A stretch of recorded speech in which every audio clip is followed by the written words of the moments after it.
Hello student, success coaching classes में आपका स्वागत है। यदि आप चैनल में पहली बार आए हैं तो चैनल को सब्सक्राइब कर ले और बेल आइकन को ऑल में प्रेस कर ले ताकि आने वाले से वीडियो का नोटिफिकेशन टाइम पर मिल जाए। तो आज हम लोग डिस्कस करने वाले हैं क्लास 10th का मैथ का मॉडल पेपर, जो आपका 2025 के लिए बहुत ही ज़्यादा इंपॉर्टेंट होने वाला है। इसका क्वेश्चन नंबर 1 से लेकर क्वेश्चन नंबर 10 तक आपको बता दिए। यदि आप नहीं देखें तो आपका डिस्क्रिप्शन में लिंक मिल जाएगा।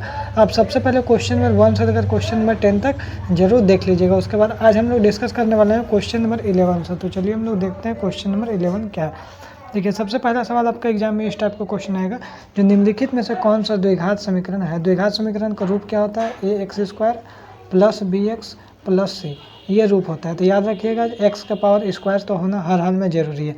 पहला ऑप्शन अगर मिलाते हैं, देखिए तो एक्स क्या हो जाएगा? एक्स स्क्वायर हो जाएगा। और इक्वल टू के इधर भी एक्स स्क्वायर है ना, तो इक्वल टू अगर इधर से ले आएंगे तो माइनस में आएगा, तो एक्स स्क्वायर क्या हो जाएगा? कट जाएगा, मतलब जीरो। तो पहला ऑप्शन तो एक्स स्क्वायर नहीं आएगा। दूसरा ऑप्शन इसी तरह देखिएगा, ए प्लस बी को होल स्क्वायर करेंगे तो क्या हो जाएगा? ए स्क्वायर यहाँ इधर भी होगा और एक्स स्क्वायर देखिएगा इधर भी है, तो इसको इधर ले आएंगे तो ये भी हमारा कट जाएगा, तो ये भी आपका एक्स स्क्वायर में नहीं रहेगा, तो इसके कारण हमारा द्विघात समीकरण नहीं होगा। इसमें भी एक्स स्क्वायर नहीं रहेगा तो द्विघात समीकरण नहीं होगा।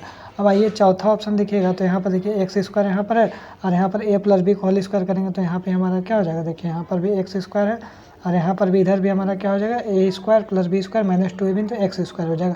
इधर ले आएंगे तो दोनों कट जाएगा, तो ये भी हमारा द्विघात समीकरण नहीं होगा। तो हमारा ऑप्शन नंबर क्या हो जाएगा? सी हो जाएगा। ठीक है, आगे यदि हम लोग देखते हैं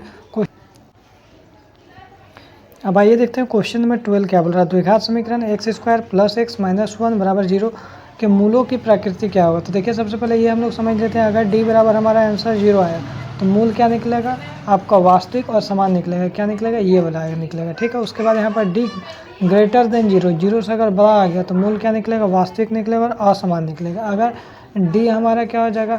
जो 0 से छोटा हो जाएगा, लेस देन 0 हो जाएगा, तो हमारा क्या हो जाएगा? कोई मूल नहीं होगा। ठीक है, तो सबसे पहले हम लोग डी निकाल कर चेक कर लेते हैं। तो डी निकालेंगे तो डी बराबर हमारा क्या होता है? बी स्क्वायर माइनस 4ac होता है। ठीक है, तो देखिए इसका आगे क्या है? देखिए ए बराबर हमारा 1 हो जाएगा, बी बराबर हमारा 1 हो जाएगा, सी बराबर हमारा -1 हो जाएगा। ठीक है, आगे देखिए बी स्क्वायर, बी क्या हो जाएगा? हमारा 1 का स्क्वायर हो जाएगा और -4a, ए का मान क्या हो जाएगा? 1 और सी का मान हमारा क्या हो जाएगा?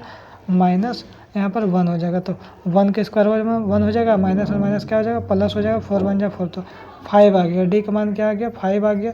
तो इसका मतलब हमारा क्या आ गया? डी का मान जब 5 आ गया तो 0 से क्या हो गया? बड़ा हो गया। डी का मान जब 0 से बड़ा हो जाएगा तो मूल वास्तविक और असमान निकलेगा। तो देखिए मूल वास्तविक और असमान निकला।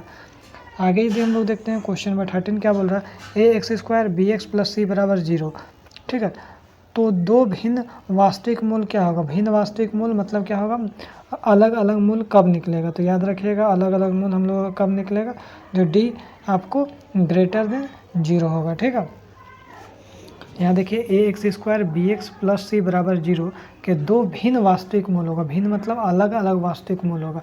अलग अलग कब होता है? जब डी ग्रेटर देन 0 होता है। डी ग्रेटर देन 0 यहाँ पर कहाँ है? तो देखिए डी बराबर हम लोग क्या लिख सकते हैं? B square minus 4ac greater than हमारा 0, 0 कहाँ पे है? तो हमारा ऑप्शन नंबर हमारा सी में है।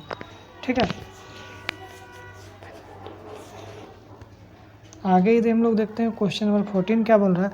जो द्विघात समीकरण x square minus x plus 3 का विविक्तर क्या होगा? विविक्तर मतलब डी निकालना है। डी बराबर बी स्क्वायर माइनस 4ac, तो बी स्क्वायर ए का वैल्यू हमारा क्या हो जाएगा? 1 हो जाएगा, बी का वैल्यू हमारा -1 और सी का वैल्यू हमारा 3।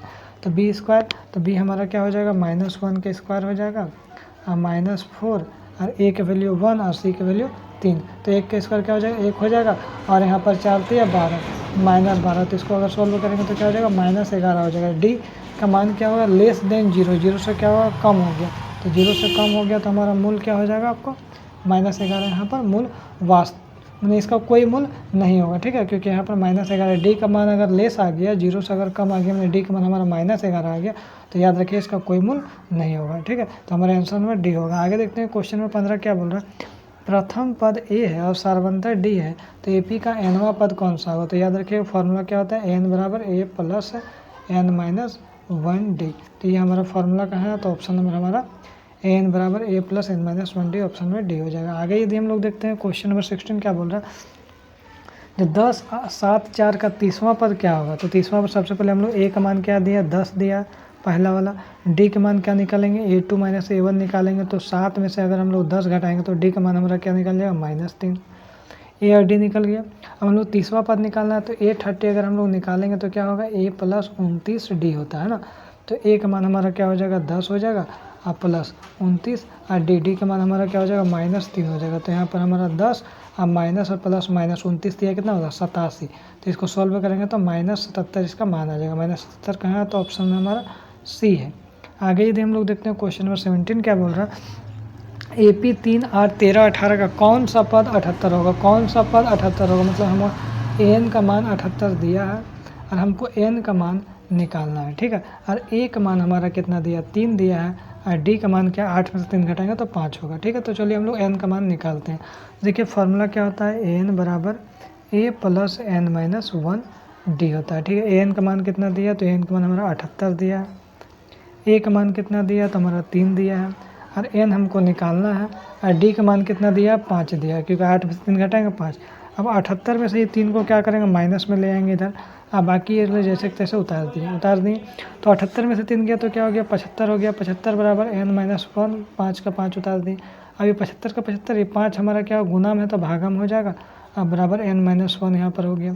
अब इसको कट करेंगे तो हमारा क्या हो जाएगा 15 हो जाएगा। 15 बराबर n माइनस 1 यहाँ पर हो गया। अभी -1 इधर क्या हो जाएगा +1 हो जाएगा बराबर n हो जाएगा। तो n का मान हमारा क्या निकलेगा 16वां पद। तो n बराबर हमारा क्या निकलेगा 16, n कहाँ है तो 16वां पद। आगे देखते हैं, बोल रहा है समरूप त्रिभुज की संगत भुजाएं डैश होती है। तो याद रखिएगा समरूप त्रिभुज के संगत भुजाएं क्या होता है समानुपाती होता है, ये बात को ध्यान रखिएगा।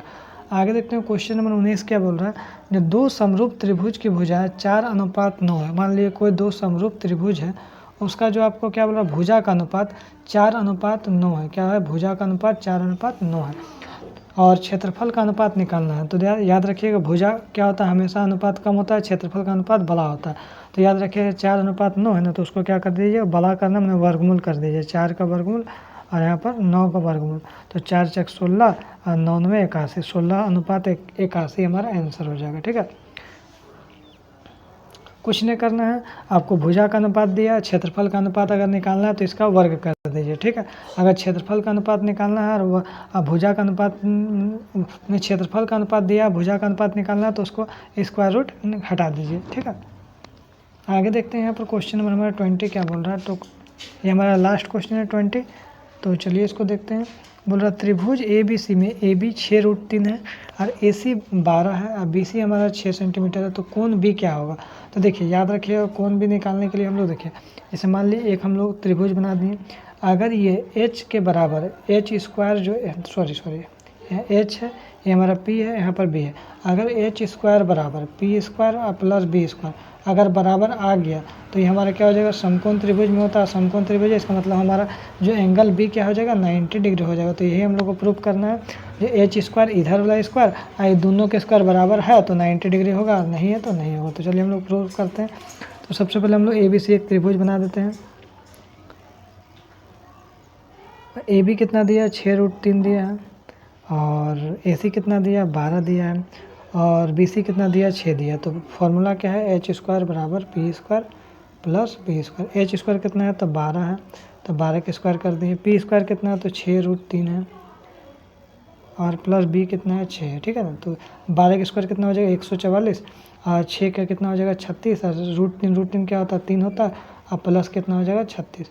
तो 36 दिया यहाँ पर गुना कर लीजिए 108 हो जाएगा। तो यहाँ पर 144 बराबर 108 और प्लस यहाँ 36। तो यहाँ पर देखिए इसको अगर इधर करते हैं तो 144 अब बराबर 144 दोनों साइड बराबर आ रहा है। इसका मतलब हमारा एंगल भी कितना हो जाएगा 90 डिग्री का कोण बनेगा। तो हमारा एंगल भी कितना हो जाएगा 90 डिग्री का कोण हो जाएगा, ठीक है। तो इसमें आपको 10 क्वेश्चन आपको इंपॉर्टेंट क्वेश्चन बताएं जो आपका बोर्ड एग्जाम 2025 के लिए इंपॉर्टेंट है। फिर मिलते हैं हम लोग इसी तरह से नेक्स्ट वीडियो में। Thank you so much.